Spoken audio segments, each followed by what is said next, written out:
Instituto Bíblico del Aire, capacitando para el servicio eficaz.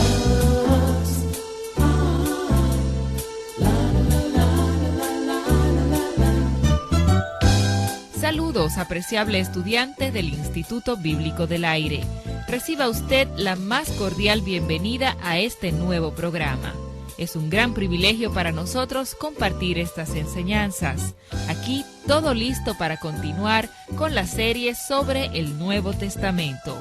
Con usted, Alberto Ovalle.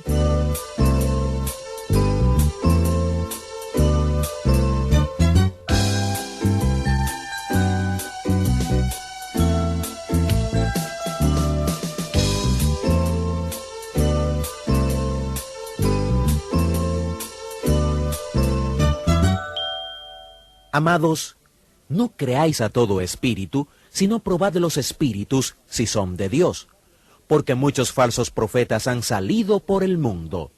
En esto conoced el Espíritu de Dios. Todo espíritu que confiesa que Jesucristo ha venido en carne es de Dios, y todo espíritu que no confiesa que Jesucristo ha venido en carne no es de Dios. Al continuar por la epístola de Primera de Juan, estamos buscando la base de la seguridad. ¿Cómo podemos saber que somos salvos? ¿Cómo podemos saber que tenemos vida eterna? Por toda esta corta epístola de la seguridad, Juan nos está hablando de cómo podemos saber o conocer que tenemos salvación. Al llegar al capítulo 4 de esta epístola, en los primeros versículos, nos dice cómo debemos probar a los espíritus. Él nos exhorta a probar a los espíritus. Todo lo que es espiritual no es del Espíritu Santo. Alguien ha dicho que hay más cosas entre el cielo y la tierra que lo que nosotros hayamos soñado jamás. Y esto es especialmente verdad en el mundo espiritual.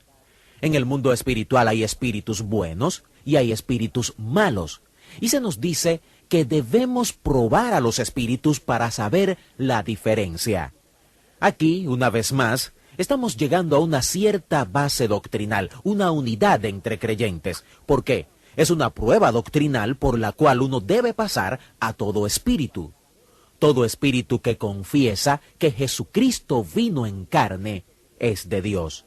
¿Y cómo confiesa un espíritu algo en la carne? Lo que él le está diciendo es que todo hombre, toda mujer que en su espíritu, en su carne, confiesa que Jesucristo vino en carne, es de Dios. Para entender esto necesitamos regresar al Evangelio de Juan. Recuerda, allá en el capítulo 17 del Evangelio de Juan, cuando Jesús oró esa magnífica oración sacerdotal. Y al orar por los apóstoles, oraba que ellos vivieran de tal manera que el mundo supiera que Dios le había enviado a él, al Hijo de Dios, a este mundo, y que Dios les amaba a ellos tanto como amaba a su propio Hijo.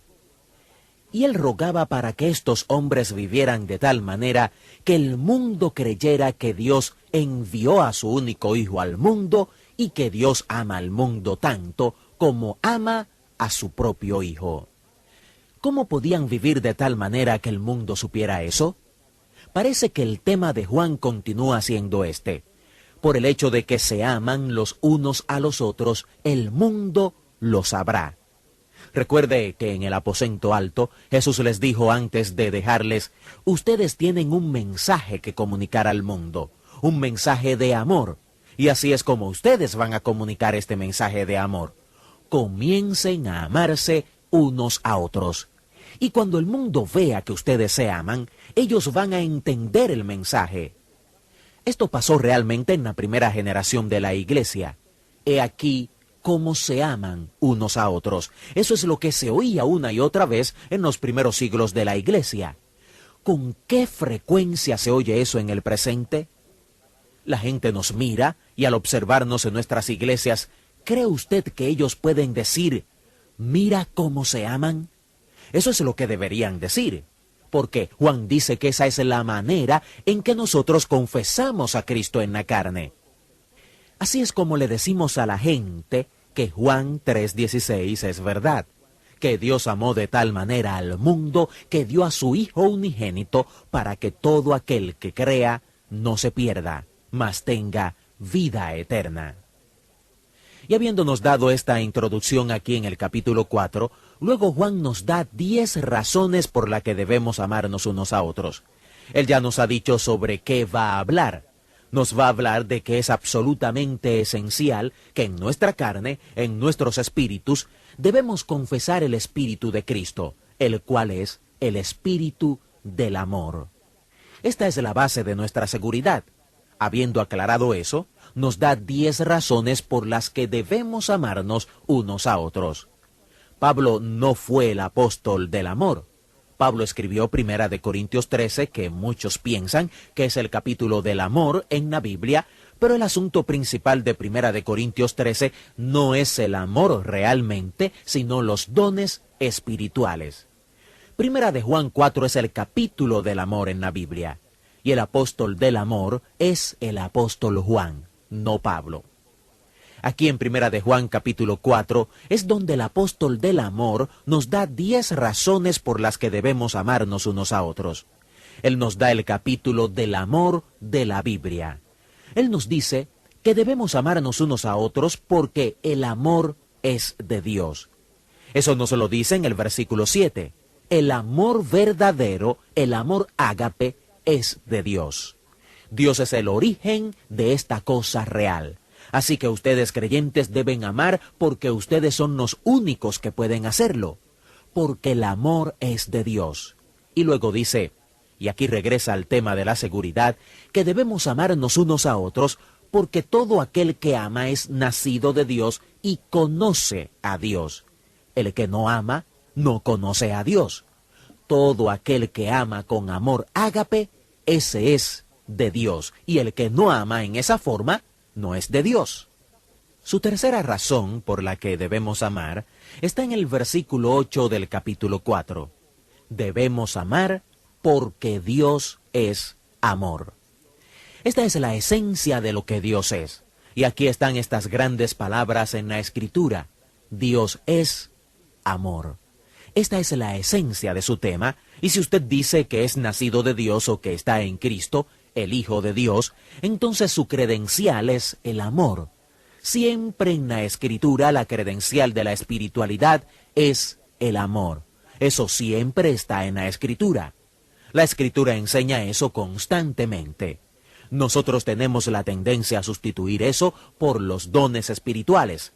Esas ciertas manifestaciones espirituales que muchas personas hoy en día dicen que es prueba de que usted es espiritual. Pero la Escritura dice, no, es el amor.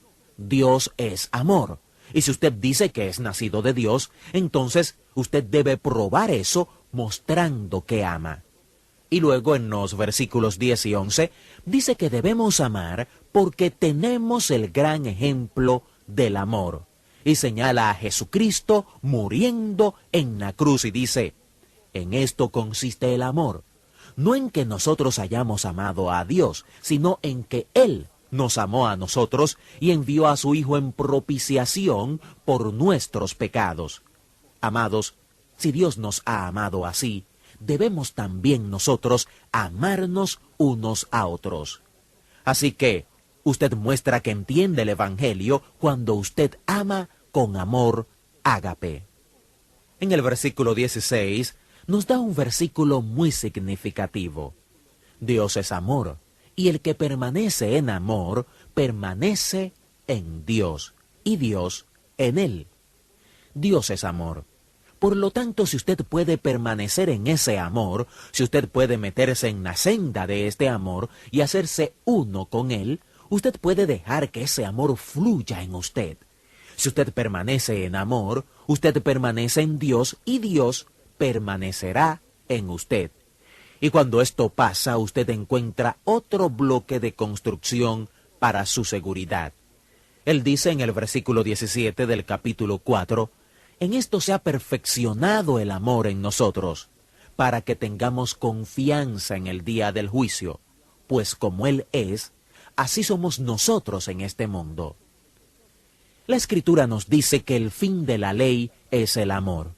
Si usted ama a su prójimo, usted no va a quebrantar ninguno de los mandamientos en cuanto a su prójimo. El amor es el cumplimiento de la ley. Así que si usted ama perfectamente, entonces usted podrá tener confianza en el día del juicio. Pues como Él es, así somos nosotros en el mundo. Estas son palabras muy profundas. Piense en ellas ahora. Nosotros somos a este mundo la esencia de Dios. Si Cristo está en nosotros, esto es muy interesante, este amor ágape se está revelando a nosotros y se está expresando a nosotros para que como Él es, seamos nosotros en el mundo. Por eso es que el apóstol Pablo decía en pocas palabras, ustedes son la única Biblia que algunos van a leer. Ustedes son el único evangelio que van a ver. Así que, ¿cómo es el evangelio según usted? ¿Qué clase de Biblia es usted? El reto es que si tenemos este amor ágape en nosotros, entonces podemos decir, como Él es, así somos nosotros en el mundo. Podríamos concluir diciendo entonces que el amor es la base de nuestra seguridad, porque el amor es Dios mismo. Si tenemos amor verdadero, amor ágape en nuestra vida, eso significa que Dios está viviendo en nosotros. Ahora eso por supuesto conlleva a otra gran responsabilidad, y es que tenemos que reflejar ese amor a todo el mundo. Si somos como Dios es en este mundo, entonces el mundo conocerá que hay algo diferente en nosotros. Ese algo que vamos a reflejar, ese algo que vamos a proyectar, nuestra credencial, nuestra identificación, será el mismo amor de Dios dado a todas las personas. Hasta aquí la enseñanza de hoy en el Instituto Bíblico del Aire. Esperamos que lo aprendido sobre el Nuevo Testamento en esta lección les sea de mucha ayuda. En nuestro próximo programa continuaremos con esta serie de estudios. Entre tanto, confiamos que nos escribirá para dejarnos saber en qué forma este programa es de bendición a su vida. Tenemos disponibles materiales que acompañan esta serie de estudios. Esta es nuestra dirección: Instituto Bíblico del Aire, apartado 2805, Miami, Florida, 33265, Estados Unidos. Y el correo electrónico iba@transmundial.org. Dios le bendiga y hasta nuestra próxima clase. Instituto Bíblico del Aire, capacitando para el servicio eficaz.